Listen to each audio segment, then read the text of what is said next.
இந்த மரம் வந்து நல்லா காய் நல்லா இருக்கும். இது தலையாமங்கலத்துலேருந்து என் தம்பி கொண்டு வந்து வச்சான் அந்த போத்து.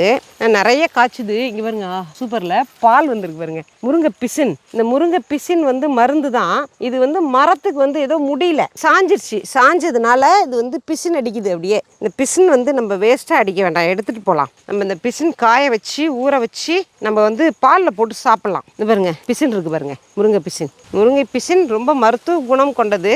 ஆன்லைனில் கூட ஒருத்தங்க வந்து சேல்ஸ் பண்ணுறாங்க. முருங்கையிலேருந்து எல்லாம் நிறைய விஷயங்கள் சேல்ஸ் பண்ணுறாங்க. அதில் வந்து முருங்கை பிசினும் விற்கிறாங்க அவங்க. அப்பா நமக்கு கிடச்சிருக்கு பாருங்க, நம்ம வீட்டிலே ஒரிஜினலாக. இது முருங்கை பிசின். எவ்வளோ பால் அடிச்சிருக்கு பாருங்க, பிசின் அடிச்சிருக்கு அப்படியே பாருங்க, எவ்வளோ பெருசு. இதை நம்ம எடுப்போம். ஐயோ எவ்வளோ பெருசு இருக்குது, இதை எடுத்துக்கலாம்.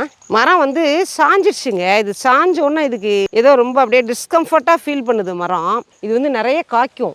ஒரு வாட்டி நம்ம என்ன செய்வோம், வெட்டிடுவோன்னு வரப்பெல்லாம் இது பூத்து வச்சிரும். பூத்துருச்சுன்னா எப்படி இப்போ உங்களுக்கு வெட்டுறதுக்கு மனசு வரும்? வெட்டாமல் அப்படியே விட்டுருவேன். இதில் வந்து கொஞ்சம் முருங்கை கீரை பறிச்சுக்குவோங்க. நம்ம வாழைப்பூ பறிச்சிருக்கோம் இல்லையா, வாழைப்பூக்கு முருங்கை கீரை தான் நல்லாயிருக்கும். முருங்கை கீரை கொஞ்சம் பறிச்சுக்குவோம். அதிலே வந்து மடக்குன்னு முறிக்க முடியாமல் பூ வச்சிருக்கு. எனக்கு பூ வச்சிருந்தா பறிக்க மனசு வராது எனக்கு. எவ்வளோ புதராக இருக்குது பாருங்க. இவ்வளோ வரவே கொஞ்சம் இதாக தான் இருக்குது. நல்லா நான் வந்து சாமி மேலே பாரத்தை போட்டு உள்ளெல்லாம் வருவேன். வந்து இப்படி பார்த்து வந்து பறிச்சுட்டு போயிடுவேன்.